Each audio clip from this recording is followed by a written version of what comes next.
India में गर्मियां लोगों के लिए सरदर्द बन चुकी है। भारत के लोग बढ़ती गर्मी से परेशान हो चुके हैं।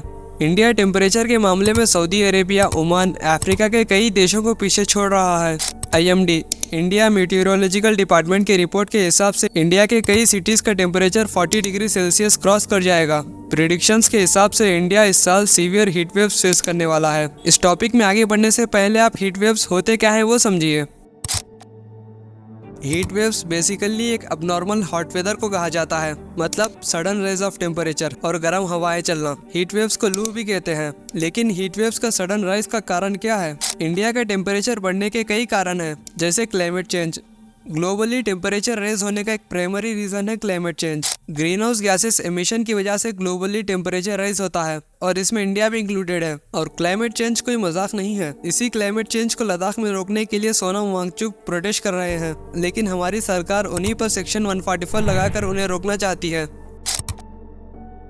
अगर टेम्परेचर बढ़ेगा तो वाटर एवापोरेशन भी तेजी से होगा, जिससे रिवर्स, लेक्स तेजी से ड्राई हो जाएंगे और हमें वाटर शॉर्टेज फेस करना पड़ेगा।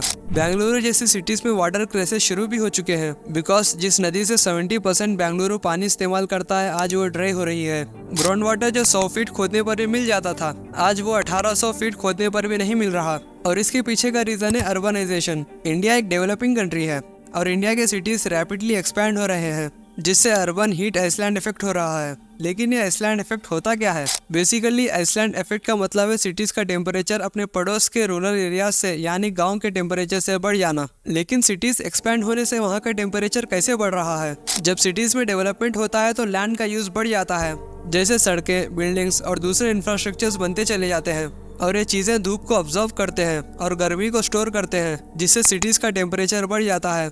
सिटीज़ में पॉपुलेशन भी बहुत ज़्यादा होती है, जिससे व्हीकल्स का यूज़, इंडस्ट्रियल यूज़ भी ज़्यादा होता है। और आपने एक चीज़ नोटिस करी होगी, सिटीज़ में लोग AC बहुत ज़्यादा यूज़ करते हैं और ये भी एक रीज़न है सिटीज़ का टेम्परेचर रूरल एरिया से हाई रहने का। अब आप कहोगे कि AC तो गर्मी कम करने के लिए यूज़ होता है, फिर इससे टेम्परेचर कैसे बढ़ रहा है? दरअसल AC एक छोटे हिस्से का टेम्परेचर कम करता है और एक बड़े हिस्से का टेम्परेचर बढ़ा देता है। बेसिकली AC चलाने के लिए इलेक्ट्रिसिटी की जरूरत पड़ती है और इंडिया में 49.3% बिजली कोयले से बनती है, मतलब कोयले को जलाकर उससे प्रोड्यूस होने वाली हीट से इलेक्ट्रिसिटी बनती है। जब कोयले को जलाते हैं तब वो CO2 गैस एमिट करता है, जो हमारे एटमॉस्फेयर को पोल्यूट करता है और ये हवा को भी गर्म कर देता है, जिससे हमें टेम्परेचर में एक राइज देखने को मिलता है।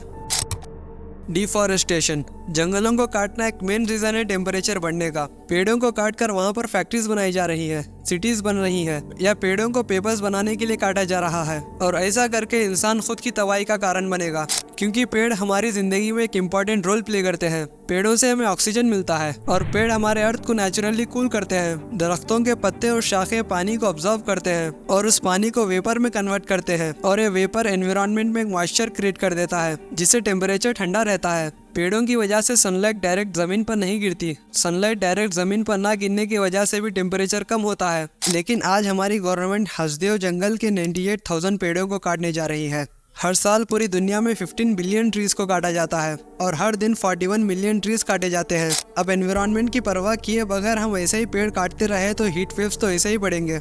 इंडिया के सिटीज में हीट वेव्स बढ़ने का रीजन और एक भी है, ये बड़ी बड़ी कांच की बिल्डिंग्स। अब इन कांच की बिल्डिंग से गर्मी कैसे बढ़ रही है? इसका सिंपल सा आंसर है, जब सूरज की रोशनी कांच की बिल्डिंग्स पर पड़ती है तो वो लाइट रिफ्लेक्ट होकर सीधा जमीन पर पड़ती है और पहले से ही सूरज की रोशनी जमीन पर पड़ रही है, जिससे टेम्परेचर दुगना हो जाता है। इंडिया में जो हीट वेव्स इंक्रीज हो रहे हैं, ये कोई नेचुरल डिजास्टर नहीं है, बल्कि एक मैनमेड डिजास्टर है। और ये जो हीट वेव्स इंक्रीज हुए हैं, इसका इम्पैक्ट सीधा इंडिया के उन 75% लोगों पर पड़ेगा जो धूप में मजदूरी करते हैं, रोड पर ठेला लगाते हैं, जो खेती करते हैं, जो रिक्शा चलाते हैं। क्या वो इतनी गर्मी में सही से काम कर पाएंगे? नहीं। उनके वर्कफोर्स पर इम्पैक्ट पड़ेगा। हीट वेव्स की वजह से उनकी बॉडी बार बार डिहाइड्रेट हो जाएगी, हीट स्ट्रोक्स, हीट एग्जॉशन जैसी प्रॉब्लम्स फेस करनी पड़ेगी। हीट वेव्स को कम्प्लीटली रोका नहीं जा सकता, बट उसे कंट्रोल किया जा सकता है। इसके कई सारे तरीके हैं, जैसे अपने सराउंडिंग्स में पेड़ लगाना, जिससे टेम्परेचर भी कम होगा, ट्रीज की वजह से छांव भी मिलेगी और ट्रीज की वजह से एटमॉस्फेयर में एक मॉइस्चर भी बना रहेगा। अर्बन एरियाज में ग्रीनरी पार्क्स बनाना, अर्बन फॉरेस्ट बनाना, इंफ्रास्ट्रक्चर में कांच का यूज ना करना, घर की छतों पर कूलिंग रूफ टेक्नोलॉजी यूज करना, जिससे सनलाइट रिफ्लेक्ट होगी और हीट एमिट होगी, जिससे टेम्परेचर कम रहेगा। इन सारे स्टेप्स से हम हीट वेव्स को कंट्रोल और कम कर सकते हैं। और एक इम्पॉर्टेंट बात, जिस तरह से डिफॉरेस्टेशन हो रहा है, आगे चल के हमें फ्रेश ऑक्सीजन मिलना मुश्किल हो जाएगा। इसीलिए हमारा फर्ज बनता है कि हम जितने हो सके उतने प्लांट्स लगाएं ताकि हम हमारे अर्थ को डिस्ट्रॉय होने से बचा सकें, because the change has to come from us. आज की वीडियो में बस इतना ही। उम्मीद करता हूँ आपको वीडियो अच्छा लगा होगा। अगर आपको मेरा वीडियो इन्फॉर्मेटिव लगा हो तो इस वीडियो को ज़्यादा से ज़्यादा लोगों तक शेयर करना और जाते जाते चैनल को सब्सक्राइब और वीडियो को लाइक कर देना।